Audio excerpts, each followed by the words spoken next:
G'day, it's Jamie, and welcome to Tantanoola Tigers.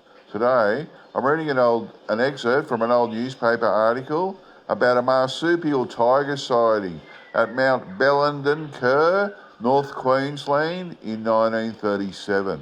So we'll get into it. This was published in the Sydney Mail on Wednesday the 23rd of June 1937, titled Wolves, Tigers and Devils, Australia's flesh-eating marsupials. Queensland's Marsupial Tiger. Returning from an expedition to the far north of Queensland, which included a hazardous climb of Mt Bellenden Ker, Mr. Charles Barrett, the well-known Victorian naturalist, said that the dense jungle on the mountain was one of the haunts of the mysterious marsupial tiger. Although no specimen of this before hinted at Northland tiger has ever been preserved, it is on record that at least one, measuring 5 feet long, was shot some years ago in the Atherton district. Now Mr. Luhrmann, the North Queensland guide who led Mr. Barrett's party up Bellenden Ker, reports having seen one and describes it as follows. Perched on the branch of a tree, a clear view was obtained of the animal, who snarled and spat at us as we made our approach to it.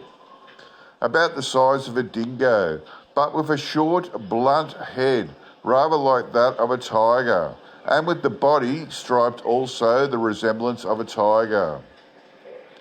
That this mysterious and much sought-after animal was known to the Aborigines is evident from many references to it in their animal stories.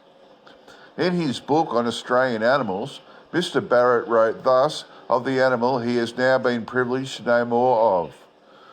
Naturalists are disposed to believe that a marsupial cat, much larger than the big spotted-tailed dager, exists in northern Queensland. A few white men have seen a large striped cat-like creature in a rocky forest-clad ranges where the tree kangaroo has its haunts.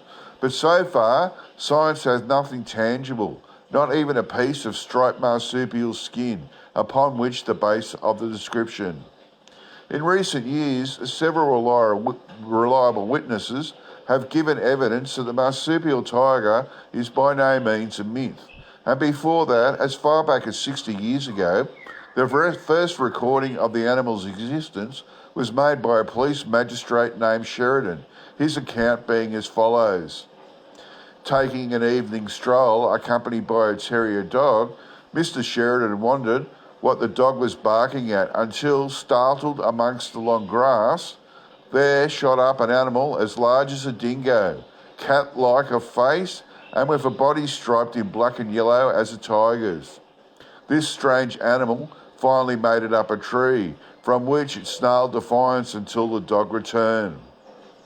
Now that an expedition is being planned to search for a specimen of the mysterious animal, leads us to hope that in the near future we may know more of Queensland's tigers. It is not an easy task, however. To locate the animal in its lair, Bellenden Ker, the second highest peak in Queensland, is a tough nut to crack, since, save for a few blazed trails of early day expeditions, the conditions are as they have been for the last 100,000 years there. Well, this is really interesting, this. I'm finding more and more stories about Queensland tigers. The description of it was as follows. It was perched up on a tree branch. It snarled and spat at them, which is really interesting. Size of a dingo, short, blunt head, like a tiger, body striped like a tiger. I'd love to know what they've seen. Are they seeing thylacines or thylacoleos?